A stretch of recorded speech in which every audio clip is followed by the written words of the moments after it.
Ni inkuru ibabaje kandi iteye agahinda ariko nanone irimo n'inyigisho ku bana b'abakobwa ndetse n'abahungu. Iyi nkuru rwose ndabizi ko irimo inyigisho ku mbuga nkoranyambaga zigiye zitandukanye, ibitangazamakuru bigiye bitandukanye byose birimo biragenda bigaruka kuri iyi nkuru y'uyu mukobwa wari ugiye gukora ubukwe. Ubwo rero yari agiye gukora ubukwe, uyu mwana w'umukobwa yabanze gukora bya birori byo gusezera ku bukumi aribyo tuzi nka bride shower. Rero yaje kubikora hatumiza abakobwa barishima baranywa, gusa rero uyu mukobwa si umugambi yari afite, ahubwo yari afite umugambi wo kuryamana n'abasore babiri icyarimwe. N'ukuri munyumvire amahano uyu mukobwa yakoze, mwumve rero iyi nkuru yose uko yatangiye ndetse n'uko yaje kurangira. Twebwe turagaruka mu kanya gato. bya bride shower yaryamanye n'abasore babiri bikamuviramo gupfa. Mu buzima busanzwe iyo umukobwa agiye gushaka aba amaze gufata umwanzuro ko umusore ugiye kumushaka ari we wenyine bazaza baryamana. On the other side umusore nawe akaba yamaze gufata umwanzuro ko umukobwa agiye gushaka ari we wenyine bagiye kujya baryamana. So sometimes muri ibi birori bya bride shower na groom shower niho abantu benshi bakora icyo bita gusezera. Muri story ngiye kukubwira harimo umukobwa umwe n'abahungu batatu. Umukobwa witwa Kevin yaragiye gushakana n'umusore witwa Derek. Kevin abwira Derek ko akeneye gukoresha ibirori byo gusezera ku bukumi bwe bizwi nka bridal shower. Derek rero abyumva neza cyane, aramubwira ati mukunzi wanjye icyo ushaka cyose bazaguhe nzishyura. Ntibyatinze rero kera kabaye, Kevin ahamagara inshuti ze zose ati muze mu birori byanjye byo gusezera ku bukumi aribyo bridal shower. Byagenze neza rero, barariye bararya barifotoza baraseka, buri kintu cyose nk'uko byari byapanzwe na Kevin. Gusa Kevin yari afite icyifuzo kimwe mbere y'uko ashaka. Icyifuzo cya Kevin rero cyari cyoroshye. Kevin yari afite icyifuzo cy'uko agomba gukora icyo bita threesome mbere y'uko ashaka. Threesome ni ugukora iki? Ni cya gihe uryamana n'abasore babiri uri umukobwa umwe.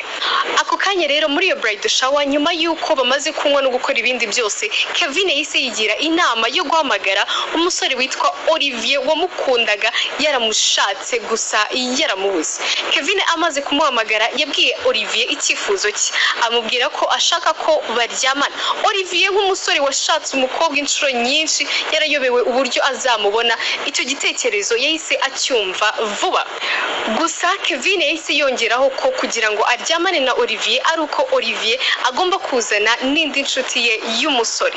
Olivier amaze kubyumva abanza kubyanga, gusa Kevin amukonvinsinga ko agomba kubikora kugira ngo bose bishimane, kuko mu minsi mike Kevin azaba amaze kurongorwa cyangwa se gushakwa. Olivier ako kanya yahise yigira inama yo guhamagara inshuti ye yitwa Simon, gusa Simon akaba aturanye na wa musheri wa Kevin nababwiye haruguru witwa Derek.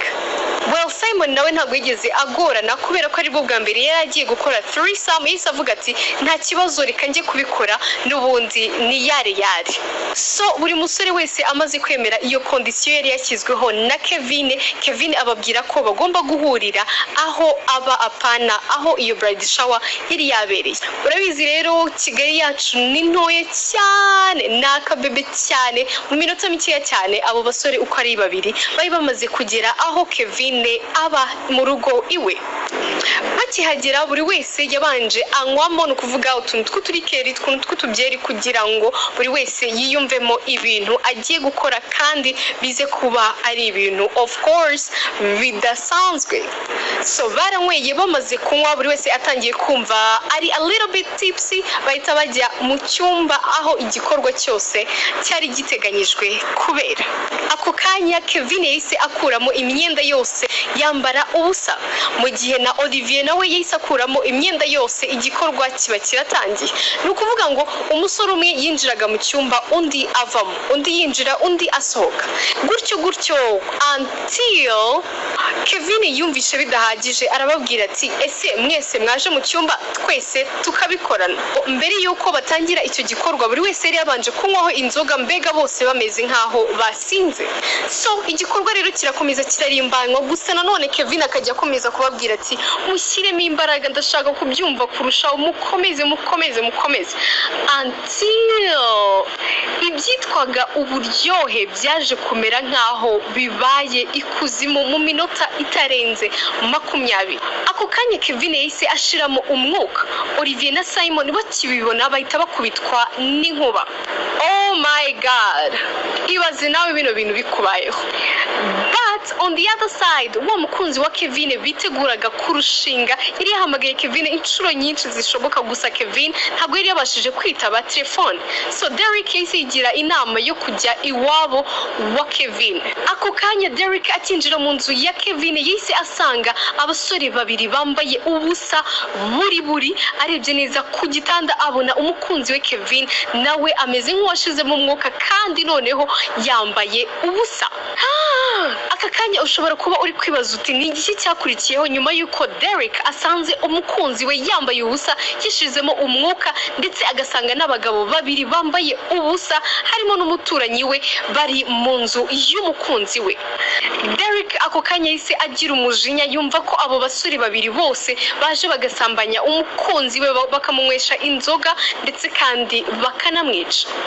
Derek ako kanya nta kindi yahise akora, ndetse kandi nta n'ikindi yari afitiye ubushobozi bwo gukora. Nyuma yo kubona abo bagabo babiri yahise afata telefone ye yiruka cyane ahita abafotora. Amaze gufata ifoto yabo imwe uko bari begeranye ahita yirukankira kuri sitasiyo ya polisi yari iraho hafi, ahita ajya kubatanga ngo babakurikirane. Well, nyuma y'igihe gitoya polisi yakoze akazi kayo, ifata abo basore uko ari babiri irabafunga. Gusa mu by'ukuri nta n'umwe wemeraga ko uwo mukobwa ari we wababwiye ngo baze baryamane, ndetse kandi ko kuba baryamanye bakamwica cyangwa se agapfa atari bo babishakaga. Buri umwe muri abo basore bose, ni ukuvuga ngo Olivier na Simon, baje gukatirwa igihe cy'imyaka 25 yose muri gereza bafunzwe bazira kuba barasambanyije umuntu bikanarenzaho bakanamwica. But on the other side, uwo musore Derek ntabwo yiyumvishaga uburyo umukunzi we apfuye mbere yuko bakora ubukwe. Imiryango yarababaye ijya mu gahinda nk'undi muntu wari we wese wapfishije, gusa nta kundi byari kugenda. Niyo story rero nayo ngufitiye uyu munsi.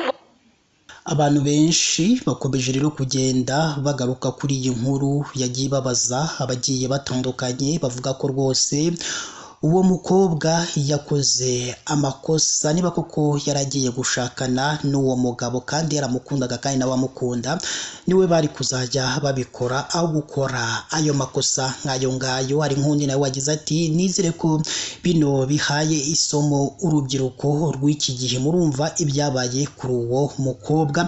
N'ibitekerezo byinshi rero bigiye bitandukanye byagiye bitangazwa n'abagiye batandukanye. Murumva rero ko iyi nkuru ibabaje kandi iteye na agahinda gakomeye cyane. Reka rero twebwe tubashimire mwe tuba twabanye ku makuru yacu tugenda tubagezaho umunsi ku munsi, tunabifuriza kugira ibihe byiza mu byo mamwe mu byose bigiye bitandukanye.